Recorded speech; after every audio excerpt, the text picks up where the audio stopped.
Hundreds of thousands of dollars worth of equipment paid for with your tax dollars, but unaccounted for at the school district of Philadelphia. Tonight, a new report the NBC 10 investigators obtained is questioning how the district is managing and tracking its inventory. NBC 10 investigative reporter David Charnes is here with an exclusive first look at what could not be located and what school leaders are doing about it. And David. we're talking about everyday school items, calculators and computers, but then there are things like lunch tables and pianos. The district bought them, and now the people who went to go look for them aren't sure where they are.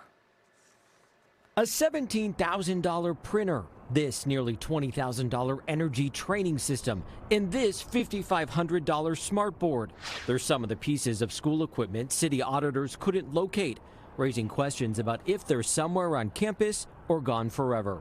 It was pretty alarming, especially in the environment that we're in. Philadelphia City Controller Christy Brady says every taxpayer dollar counts for the Philadelphia School District, a district that's cutting positions and closing schools amid a budget deficit. They're asking for the city for money, they're strapped for resources, and they need to do a better job accounting for the resources that have already been paid for. For the nearly 150 assets auditors randomly chose from 10 schools, nearly two-thirds of those items, totaling about $300,000, are listed as, quote, could not be located. At Constitution High School, auditors couldn't find this $4,700 poster printer. At Morton Elementary School, the unaccounted for items include this $3,000 set of virtual reality headsets. And at Masterman High School, this $1,500 grand piano is among the items hitting a sour note. It could be a problem of mistagging, it could be walking, especially computer equipment. Any audiovisual computer equipment. I mean, we definitely want to pick things like things that could walk. Brady uses that term walking, meaning some assets could be gone for good. I can't say it's unlikely. I don't want to think it's likely. But there's no real way to know.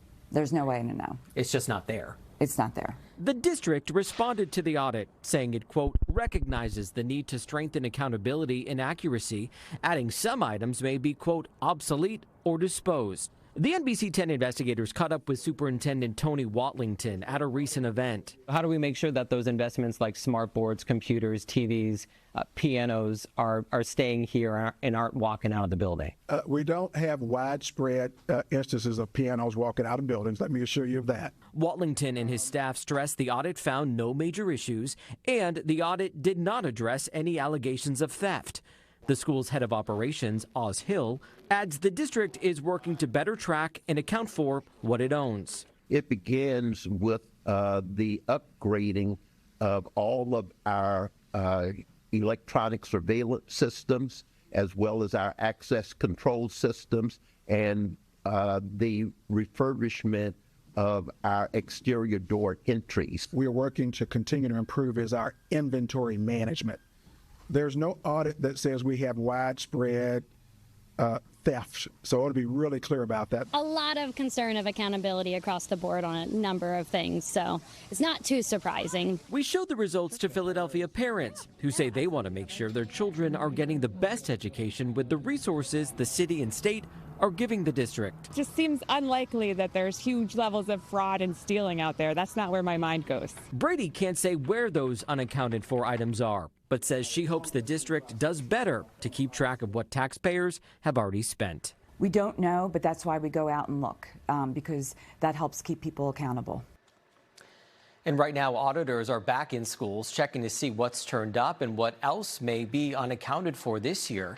You can read the district's full statement over on NBC10.com. We did not receive a response when we asked if these items were ever located. For the investigators, I'm David Charnes, NBC 10 News.